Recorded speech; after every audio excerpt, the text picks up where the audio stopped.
قومی آواز کے ناظرین خوش آمدید۔ دوستو آج کی ویڈیو میں آپ کو بتائیں گے کہ کیسے جو بائیڈن انتظامیہ نے پاکستان کو بڑی مشکل میں ڈال دیا ہے، کیسے افغان امن عمل کو اپنی شرائط پر کامیاب بنانے کے لیے عمران خان اور جنرل باجوہ نے سر جوڑ لیے۔ امریکہ نے افغانستان سے فوج کے انخلاء کے لیے کون سی بڑی خواہش کا اظہار کر دیا، کیسے فوجی اڈوں کے حصول کے لیے امریکی عہدیداروں نے رابطے تیز کر دیے ہیں، کیسے پاکستان نے امریکہ کو دو ٹوک جواب دے دیا۔ ویڈیو میں بتائیں گے کہ کیسے امریکی جنرل مکینزی نے القاعدہ اور داعش کے حوالے سے بڑے انکشافات کر دیے ہیں۔ دوستو ویڈیو کی تفصیل میں آگے بڑھنے سے قبل اگر آپ نے قومی آواز کو ابھی تک سبسکرائب نہیں کیا تو اسے سبسکرائب اور بیل آئیکن پر کلک ضرور کریں، کیونکہ یہ میری اور آپ کی نہیں بلکہ پوری قوم کی آواز ہے۔ دوستو امریکہ اور نیٹو فورسز نے افغانستان سے جانے کا فیصلہ کر لیا اور اس کے لیے تیاریاں بھی شروع کر دی ہیں۔ اس سلسلے میں امریکہ نے اپنے غیر ضروری سٹاف کو افغانستان چھوڑنے کا حکم دے دیا ہے۔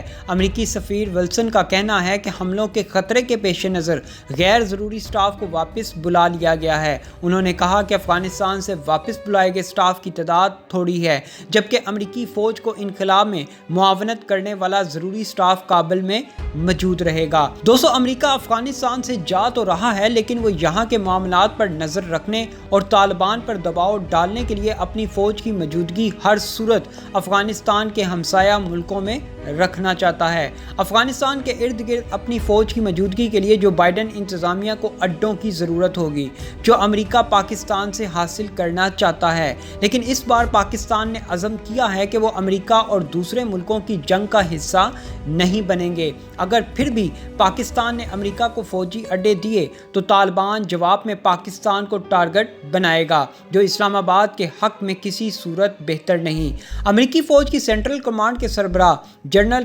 مکینزی نے افغانستان میں القاعدہ اور داعش کے دوبارہ فعال ہو جانے کا خدشہ ظاہر کرتے ہوئے کہا کہ یہ خطے کے ملکوں اور خاص طور پر پاکستان کے لیے شدید تشویش کی بات ہے۔ افغانستان سے امریکی اور نیٹو کی فوجوں کے انخلاء پر چند دن قبل امریکی وزارت دفاع میں ذرائع ابلاغ کے نمائندوں کے سوالات کا جواب دیتے ہوئے انہوں نے کہا کہ ان تنظیموں کا افغانستان میں دوبارہ فعال ہو جانے کا امکان ہے، جو وسطی ایشیائی ریاستوں اور ایران کے لیے بھی تشویش کا باعث ہے۔ امریکہ کے مقتدر ترین جریدے نیو یارک ٹائمز نے اس بریفنگ کی خبر میں کہا تھا کہ امریکہ کے مشرق وسطیٰ میں اعلیٰ ترین فوجی کمانڈر نے اس بات کا اعتراف کیا ہے کہ اس سال 11 ستمبر تک افغانستان سے امریکی فوجوں کے انخلاء کے بعد امریکہ کی فوج کے لیے افغانستان میں القاعدہ جیسے دہشت گردی کے خطروں پر نظر رکھنا اور ان کا تدارک کرنا انتہائی مشکل ہوگا۔ جنرل مکینزی نے کہا کہ خطے کے تمام ملکوں کے مفاد میں ہے کہ افغانستان میں استحکام ہو اور شدت پسند گروہوں القاعدہ اور نام نہاد دولت اسلامیہ کو جگہ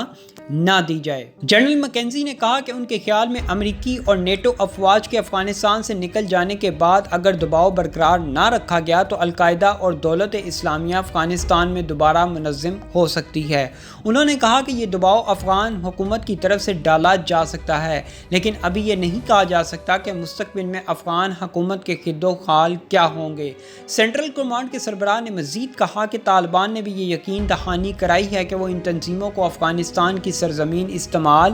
نہیں کرنے دیں گے۔ انہوں نے کہا یہ توقع کی جا سکتی ہے کہ اگر طالبان مستقبل میں افغان حکومت کا حصہ بن جاتے ہیں تو وہ اپنے وعدے کی پاسداری ضرور کریں گے۔ ابھی ہم یہ نہیں جانتے کہ افغان حکومت کی شکل کیا ہوگی، کیونکہ طالبان نے افغانستان کے امن مذاکرات میں شرکت کرنے سے انکار کر دیا تھا اور یہ مذاکرات عارضی طور پر تعطل کا شکار ہیں۔ پریس کانفرنس کے دوران برطانوی خبرساں ادارے کے نمائندے جنرل مکینزی نے گزشتہ بیان کا حوالہ دیا جس میں انہوں نے کہا تھا کہ امریکہ کے فی الوقت افغانستان کے ہمسایہ ملکوں کے ساتھ فوجی اڈوں کے بارے میں کوئی معاہدہ نہیں ہے۔ راؤٹرز کے خبرساں ادارے کے نمائندے نے جنرل مکینزی کے اس بیان کی روشنی میں پوچھا کہ کیا وہ اس بارے میں پر امید ہیں کہ امریکی فوج کے انخلاء سے قبل ایسے معاہدے ہو سکتے ہیں۔ اس سوال کے تسلسل میں راؤٹرز کے نمائندے نے پاکستان کا نام لیتے ہوئے کہا کہ کیا وہ سمجھتے ہیں کہ ان ملکوں کے اندرونی حالت کی وجہ سے ایسے معاہدے ہونے میں رکاوٹ پیدا ہو سکتی ہے۔